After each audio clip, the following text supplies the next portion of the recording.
Meantime, today in Newtown, Connecticut, a high school graduation. Roughly 60 of those getting their diplomas are survivors of the Sandy Hook Elementary Massacre, one of the deadliest school shootings in American history. 20 of their fellow first graders and 6 educators were killed in the mass shooting on December 14th of 2012. Today, those victims will be honored. Since then, sadly, other school shootings have happened and concerns for violence remain, including locally.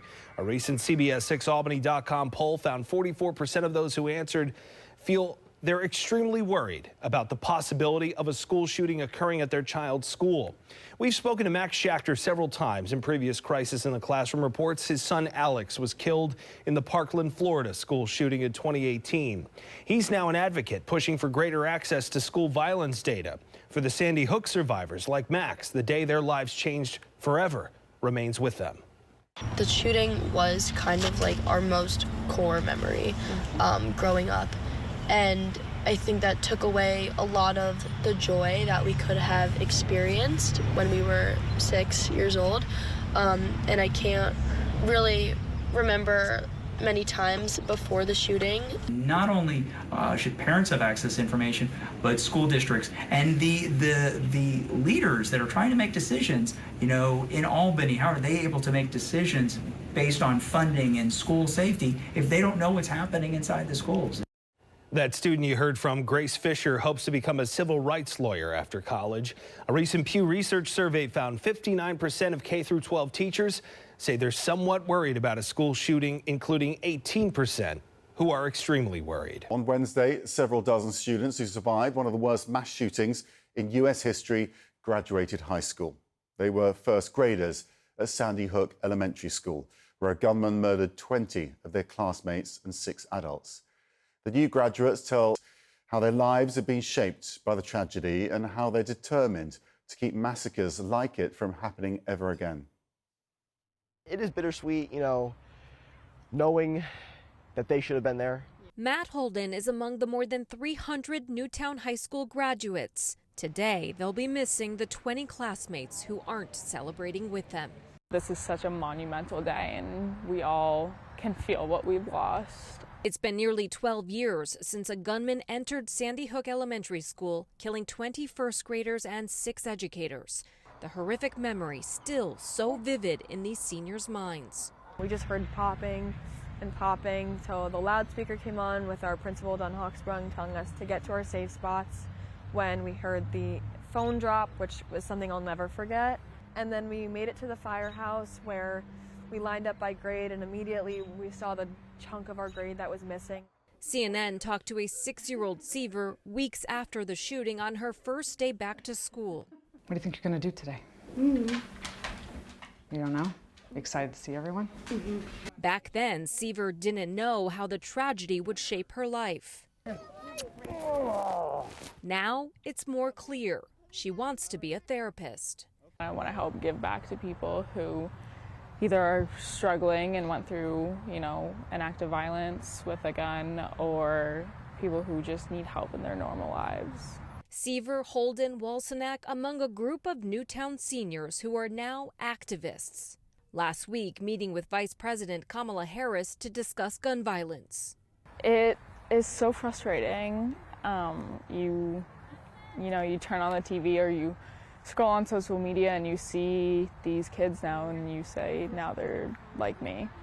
For me to take that tragedy and try and do something with it, whether it's stopping others from happening in the future or just making the most out of my own life since theirs got cut short. Holden attending George Washington University in the fall, eager to be a politician. The way I see it, the only way that I'm going to get the change I want to happen is by doing it myself. But first, a diploma. Oh, what they survived, but oh, the places they will go. It is graduation day at Newtown High School in Connecticut. And the day does come with some mixed emotions. About 60 of the more than 300 graduating seniors survived one of the deadliest school shootings in U.S. history. 20 first graders and 6 educators were killed at Sandy Hook Elementary School on December 14th, 2012. And today, flowers were laid on each of their names at the memorial honoring their lives. CBS 2's Alice Gaynor is in Newtown, where survivors are speaking out ahead of the ceremony. At the Sandy Hook Memorial, flowers are placed by the names of the educators and the students who should have been graduating high school Wednesday with their peers. What if they were able to walk this stage with me? It's been more than 11 years of wondering. The what ifs kind of spoil a lot of precious moments, just because you always remember that they're not there. So even going to prom, you think, well, what if they were my prom date? 20 children, forever first graders, after the horror of December 14th, 2012. The shooter actually came into my classroom, so I had to watch all my friends and teachers get killed, and I had to run for my life at 6 years old. Emma Ahrens was in classroom 10, where 5 children and both teachers were killed. She remembers the gunman paused to reload. I was gonna be next, but there was a split second where a kid decided to say run. These survivors are part of the Junior Newtown Action Alliance pushing for gun safety. They met with Vice President Kamala Harris at the White House last week. 17-year-old Matt Holden will attend George Washington University and plans to become a politician, advocating for more gun laws, even asking the vice president for an internship while he was there. And I think that really gives me some hope that maybe that conversation and others will lead to some real change. Another student plans to become a therapist. A couple of others hope to become civil rights lawyers. No matter their path, the advocacy, they say, will continue. And through heavy hearts, they will mark this milestone. Super excited about heading to college. It's definitely a very bittersweet kind of emotion. Bittersweet because Grace Fisher is graduating Newtown High School without 20 of her classmates. They were killed in the massacre at Sandy Hook Elementary nearly 12 years ago. Emma Ahrens was there that horrible day too and lost her best friend. Thinking about all the what ifs of what if they were sitting next to me at graduation? What if we were still friends? Where would we be? Both Emma and Grace were just 6 years old in 2012 and seated in their first grade classrooms when the gunman stormed into their school. We thought it was construction because it's been going on for the past couple days on the roof. And then a guy armed came into my classroom and started shooting all of my friends and my teachers and my classmates. His gun had been jammed, and a friend of mine, Jesse Lewis, had yelled at us to run, and that's what we did. We kind of sectioned ourselves into the cubby area, which is kind of like an indent, so from the door, we're absolutely hidden. I remember feeling like I was in danger. Emma remembers bumping into the gunman in her rush to get out.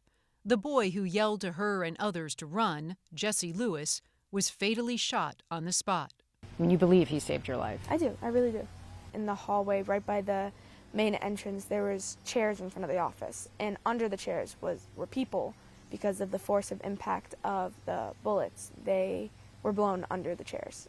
When we got to the firehouse, we had to line up by grade, and that's when my teacher was really this is really not okay, because when we lined up by grade, half of our grade was missing and everyone else was there. In the years since, both girls have struggled to cope with the memories from that day. I've gone to therapy for 6 or 7 years. I have survivor's guilt, PTSD. It definitely instilled a lot of fear in me, and even now I don't think I've been to a single concert in my entire life, just because I'm really worried about that big crowd of people and not knowing where to go in case of an emergency. They've turned some of that anxiety into action. I want to live in a nation that values children more than guns. Both are members of the Junior Newtown Action Alliance, which promotes gun safety. I do not want future kids of America to have to be scared in a classroom. We really are pushing, obviously, for a federal assault weapons ban, but also we do shift our focus to safe storage laws and also mental health resources. They've met with members of Congress about gun laws, and just last week, Vice President Kamala Harris. And yet school shootings continue. It's definitely like a knife to the heart when you see it happen again and again after fighting so hard. On graduation day, the names of those lost were read, and ribbons marking the day of the massacre worn in their honor. Because their lives were lost so early, and I went through that at such an early age, I feel like it's my purpose to continue my life in honor of them. I know whatever I do, they will be proud of me. I like to believe that. On the most recent anniversary of the shooting, Emma posted this photo on her Instagram, writing in part, "I just want to live in a safe world. I miss you guys every day. I hope you are happy in heaven." The picture shows Emma with her best friend, Avielle Richmond, who died in the shooting.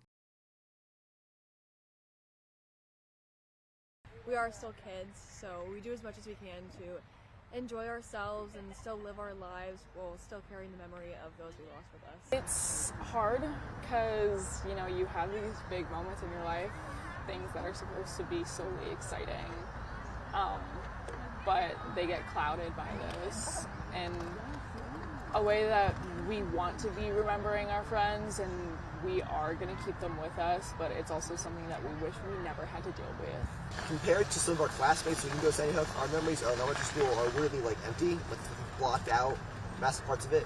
But it is still graduation and it is still an exciting day, and we're trying to make sure we put, that feeling first. we don't want to make this into a memorial. It is ultimately what should be the biggest day of most of our lives.